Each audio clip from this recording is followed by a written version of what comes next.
I don't think I was built for this anymore. Written and narrated by Peter J. Merrick. I have noticed something about getting older. Every decade seems to ask us a different question.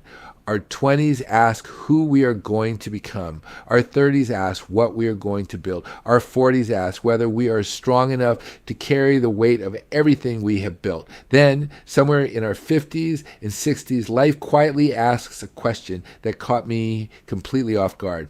Now that you have become this man, what are you no longer willing to lose? I wish I could tell you I figured that out because I became wiser. I didn't. Life cornered me until I had no choice but to answer it honestly. Apparently, old fart still learns the hard way, which explains why life keeps sending me the same lesson with slightly different packaging. There was a time when I thought getting older meant accumulating more knowledge, more money, more experiences, more friends, and more success. Looking back, I think I had it backwards. Life wasn't teaching me how to accumulate. Life was teaching me how to eliminate. That sounds simple until you actually try it. We discover that it isn't our closets that are full. It is our minds. Old expectations, old disappointments, old fears, old habits, and old stories quietly follow us through life long after they have stopped serving us. I was married for many years. I had the white picket fence, children, family vacations, mortgage payments, grocery list, and all the wonderfully ordinary moments that quietly become the richest chapters of our lives. Like most people, I never imagined those ordinary days would one day become some of my most treasured memories. Then, at the end of 2022, that chapter ended. Like many men in their 50s and 60s, I suddenly found myself standing at the beginning again. I honestly thought life was asking me to build another chapter exactly the way I had built the first one. I was wrong. One morning, while walking along San Diego Harbor on my way home through Little Italy, something occurred to me that had never crossed my mind before. Maybe life wasn't asking me to build another life. Maybe it was asking me to become far more intentional about the one I already had. That thought stayed with me for weeks. The funny thing about getting older is that our conversations slowly change. We spend less time asking, how do I get more? And more time asking, why do I need so much in the first place? I never expected those questions. And then again, I never expected to become the kind of man who gets excited about buying a really comfortable pair of walking shoes either. 25-year-old Peter would have been deeply disappointed in me. 57-year-old Peter couldn't care less. Somewhere along the way, I stopped trying to impress people I barely knew. I stopped measuring my life against someone else's definition of success. More importantly, I stopped believing that every empty space in life needed to be filled. That last one surprised me. For a long time, I thought beginning again meant replacing what had been lost. Replacing the marriage, replacing the routine, replacing the future I thought I was going to have. Deep down, I think many of us believe that is how healing works. It doesn't. Healing isn't replacing. Healing is understanding. It is having the courage to sit quietly with ourselves long enough to ask questions that don't have quick answers. It is admitting that some of the beliefs that guided the first half of our lives may not be wise enough to guide the second half. That is a humbling realization.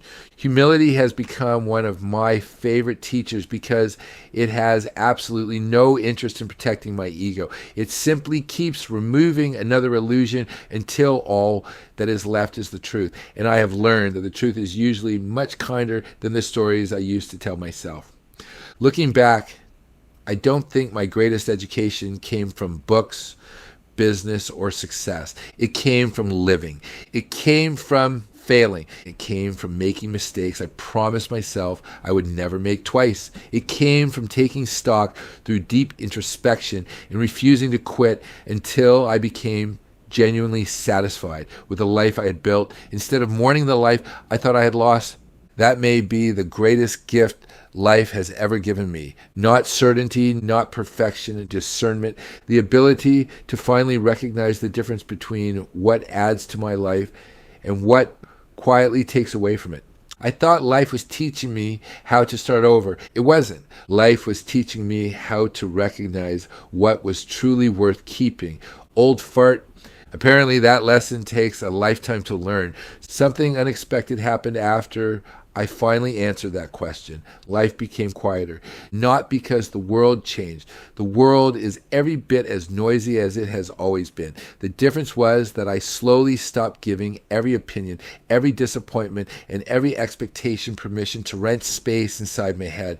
That was the first truth life taught me. Somewhere after 50, peace quietly becomes our greatest wealth, not because we become less ambitious, but because we finally understand how expensive chaos really is. When we are young, we think life is about adding another experience, another relationship, another achievement, another possession, another goal. The older I become, the more I think life is about editing.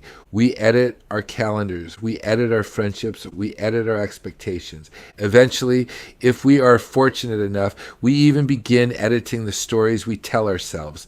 Apparently, wisdom owns a very sharp pencil. The second truth arrived so quietly, I almost missed it.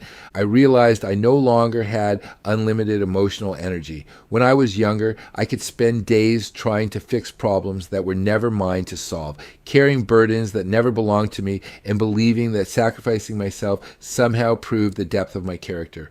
Looking back, I confused giving with wisdom. There is a difference. Giving without discernment eventually becomes depletion. It took me a long time to realize that saying yes to everything eventually means saying no to ourselves. That one hurt. Every meaningful lesson usually does. The third truth may have been the hardest to accept because it required swallowing a great deal of pride. I used to think boundaries were something we created because of other people. Today, I believe boundaries are simply promises we make to ourselves after life has finally convinced us to stop abandoning who we are. That changed everything. I no longer see boundaries as walls. Walls keep people out. Healthy boundaries simply allow the right people to walk in while letting everyone else continue on their journey without anger, resentment, or drama. That may be one of the most peaceful discoveries I have ever made. There comes a point where protecting our inner life is no longer selfish. It becomes an act of stewardship, not stewardship of money, stewardship of time, stewardship of attention, stewardship of emotional energy, most of all, stewardship of the man life spent decades building. The fourth truth made me laugh because I realized how often my ego had been fooled. For years, I confused attention with connection. If someone noticed me, complimented me, or wanted to spend time with me, I quietly assumed that meant something significant. Apparently, old fart still had a few illusions left to surrender. Attention feels wonderful. Respect feels peaceful. Attention often asks us to perform. Respect quietly allows us to be ourselves. Attention is exciting. Respect is dependable. If I have learned anything during this season of life, it is that dependable quietly outlives exciting almost every single time. Then came the fifth truth. This one changed my life more than all the others. I finally understood that contentment is not something we find. It is something we stop disturbing. That sentence stayed with me for weeks because I realized how much of my younger life had been spent searching for the next thing that would finally make everything complete. Another accomplishment, another milestone, another chapter, another destination. Life kept whispering the same answer. Slow down. Look around. You are already standing inside much of what you spent years hoping to find. That realization filled me with something I had not expected. Gratitude. Not gratitude because everything worked out exactly as I had planned. Lord knows it didn't. Gratitude because every chapter, including the painful ones, slowly introduced me to the man I had been becoming all along. I no longer wish I could erase my failures. Without them, I would probably still believe I knew everything worth knowing. Without disappointment, I might never have discovered humility. Without beginning again, I may never have learned that satisfaction comes from within long before it ever arrives from outside ourselves. People occasionally ask me whether I still believe in love. I smile because they're asking the wrong question. I have never stopped believing in love. The better question is whether I have learned to love wisely. I hope I have. If life introduces me to someone wonderful, I will welcome her with genuine gratitude. Not because I need someone to rescue me, complete me, or give my life meaning, but because sharing a meaningful life is one of the great joys of being human. If that chapter never comes, I will still consider myself extraordinarily fortunate. I have children, and I have friends, and I have purpose. I have quiet mornings along San Diego Harbor. I have enough curiosity left to keep asking better questions, and enough humility to know I still have much to learn. Looking back, I don't think life was preparing me for another relationship. Life was preparing me for a better relationship with every day I have left. That may be the greatest gift growing older has given me. Not certainty, not perfection, not even happiness.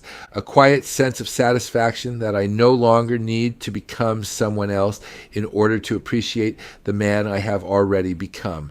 Peter J. Merrick, A.K.A. Old Fart, still learning, still laughing, still grateful that life never gave up on teaching one stubborn old Canadian.